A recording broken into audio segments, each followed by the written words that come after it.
raise your hand if you have a question and we'll get to it.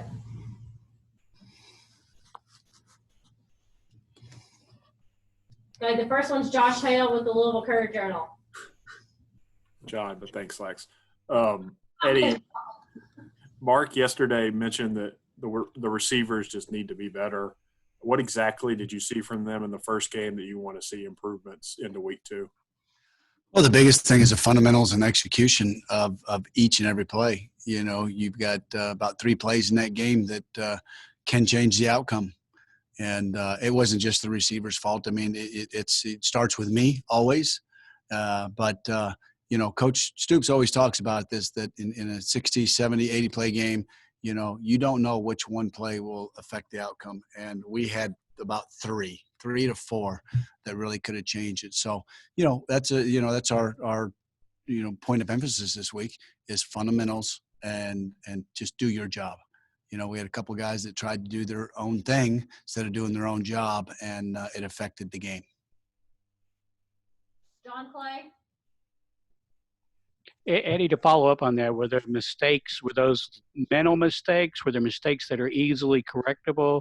Were they from your young guys? I mean, how are these easy? I guess what I'm asking, are these easily correctable mistakes? That's what makes you sick. You know, it just makes you ill. Some were from some older guys and some were with some younger guys, but just stuff that is uncharacteristic. You know, you get in a game like that and you just have to do your job. You don't have to be a hero. You don't have to do somebody else's job. Try to make a play. The plays will happen. And we did that on some things. We did really good things, and there's some great things to build off of. But you want to go to Auburn, top 10 team on the road and win. You can't do those things. So they are very correctable, and I'm excited about that. Nick Roush? Yeah, Eddie, I just had a couple of questions about the tight ends. You use them in a lot of different places. They were split out a lot as well. I guess the simple question is just why were they split out so much? It's not something I feel like we've seen a lot. Well, split off, and then you saw them come back in motion and get into the sets too, right? And then we try to get the ball to those tight ends. They had 7 targets in that game, and it didn't get to them. That could be to coverage, quarterback not seeing them, and so they're going to be pinpointed. They're going to be guys that we're going to throw to, but you know, either they didn't get open or the coverage brought Terry somewhere else. But you know, you can spread people out in 2 tight ends and 1 tight end, and sometimes that's an advantage for us. So when you see them out there like that, it's because usually it's what the defense is dictating for us. How do you figure out, well, we want Bates split out, we want Upshaw as an H-back, we want Rigg with his hand in the dirt? Like, how do you come to that conclusion? Through practice, Coach Merrow, which one does better on line blocking, which one's better in the sniffer position, which one's better out in space. So that's what we talk about, and then we try to formation it that way. Okay, thanks. Mm-hmm. Larry Vaught? Yeah, Eddie, could you talk about how you felt that your offensive line played Saturday? I thought Drake was phenomenal with his protection calls.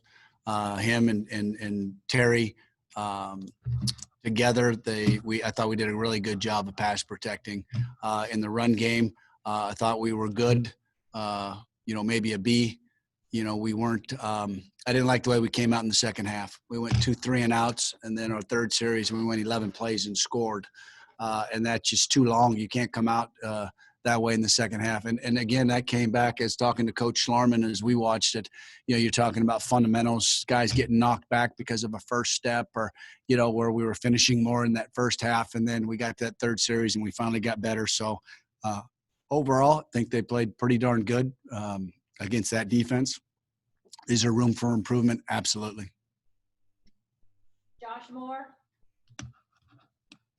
Hey, Eddie, when you look at the film, just what stands out to you is what really went well? Like, you know, obviously the outcome didn't go the way you guys wanted to, but what kind of excited you about what you saw out there that maybe we didn't see, you know, picking up on the Yeah, you know, you go and you look at that first half that we played, you know, you take away the interception and you get that last drive in. You know, I think we were 9 of 12 on third down in the first half. We ended up in the whole game. We were, I think 12 for 19, somewhere around there, 12 for 20. That's phenomenal on the road against that defense. Those are things that we certainly can build on. We were so close. I mean, we had so many opportunities in those first 4 drives to score on every single drive. And that's exciting. It's exciting against a defense like that. I liked the way they're poised. I thought they were poised and nothing rattled them. We just got some minor details to fix, and we got to fix them fast. There's an urgency, on this schedule right here. You can't do that against SEC teams. You can't turn the football over. Okay. You can't. You have to have 0. So that obviously is a point of emphasis this week, and it will be every week. And we just you can't be lazy with the ball like that. 2 of them were just absolutely ridiculous. Okay, Lonnie Demery.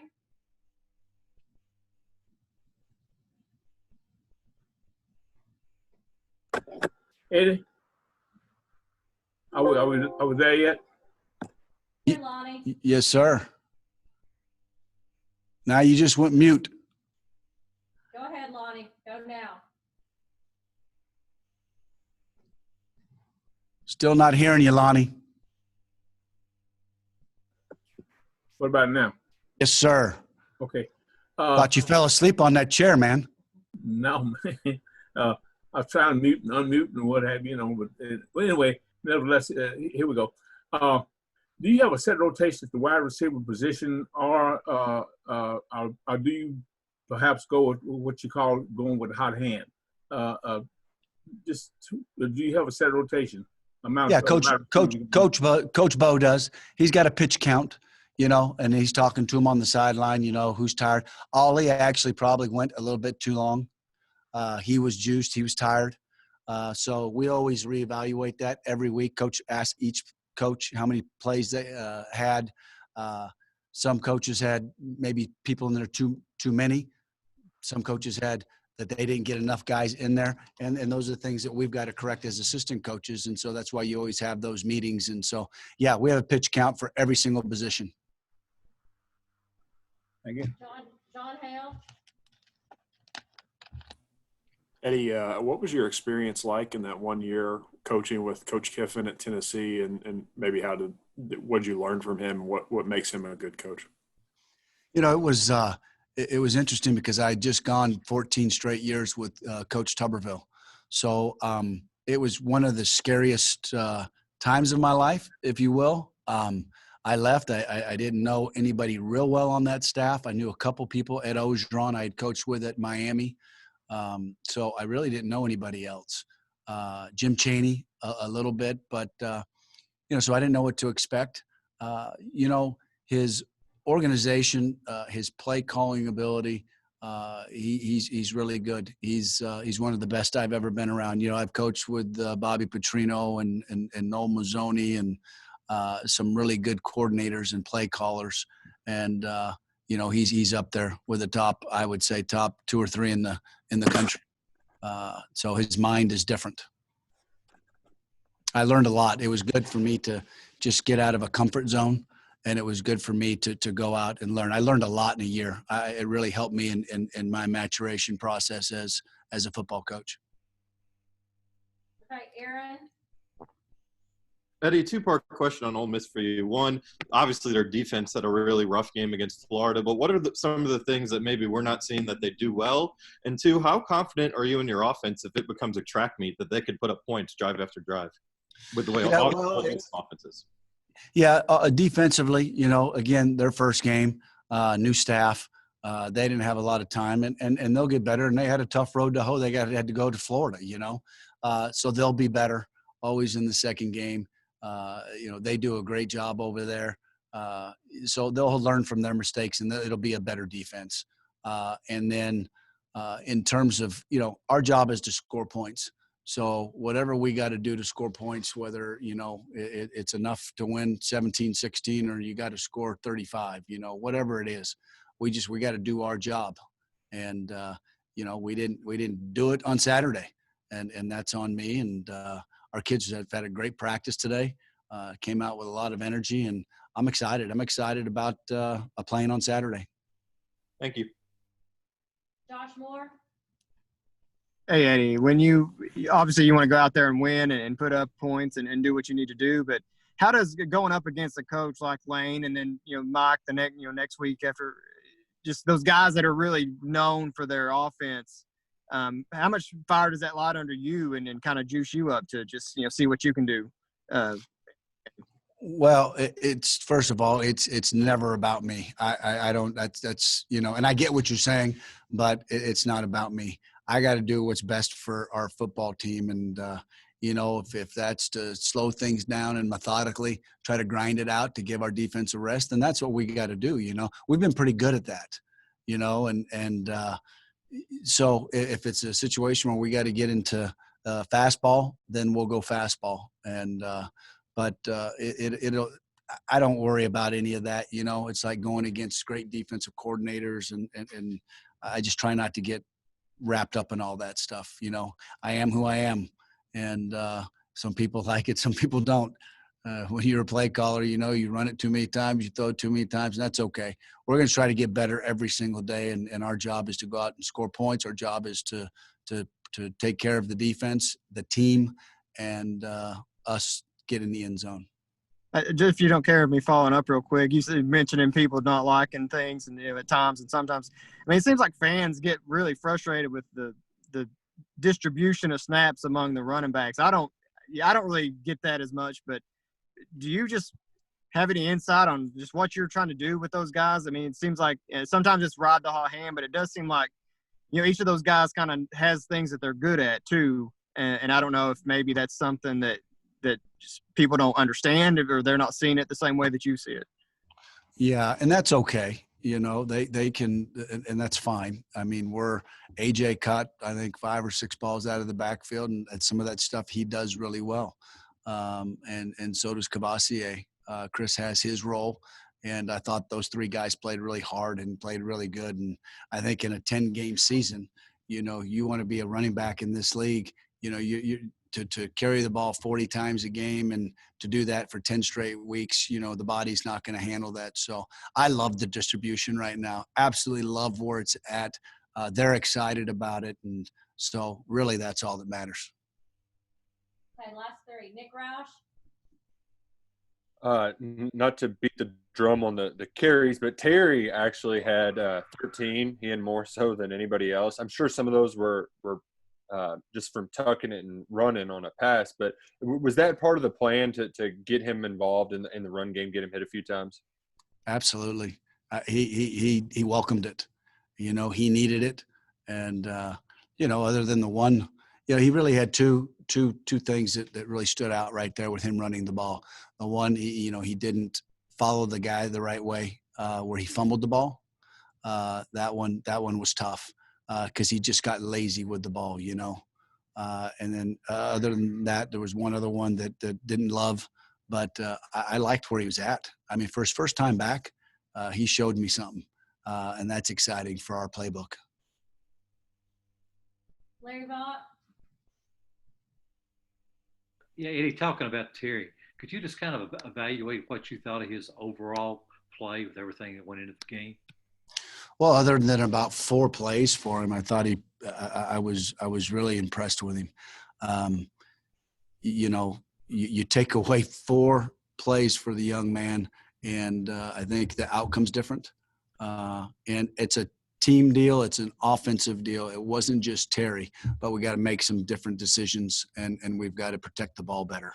I thought for his first game back, he showed me some stuff that kid's ready to come in and compete.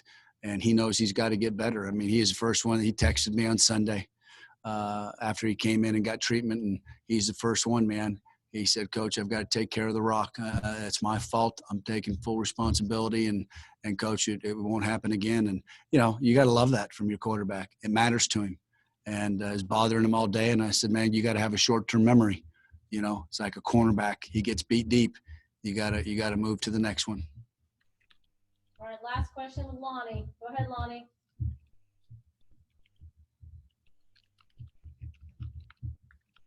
The tight end a few minutes earlier. Are we there? Yep, you're there. Repeat your question.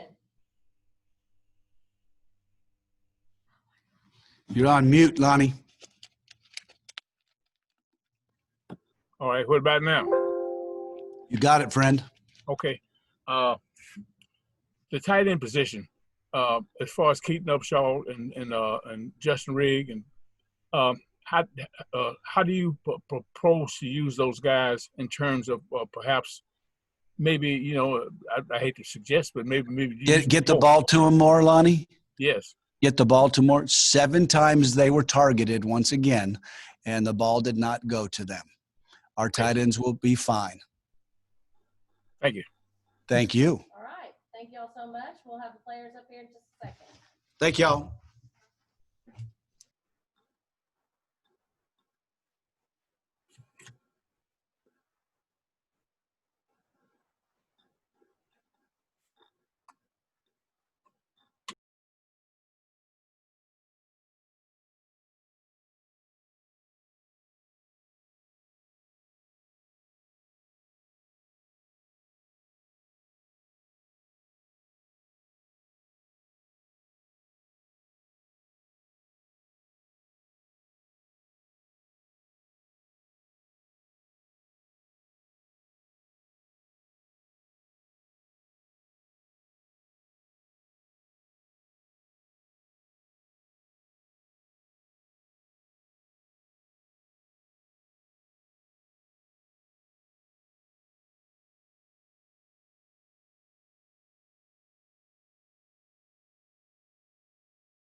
guys. Josh Ali's here.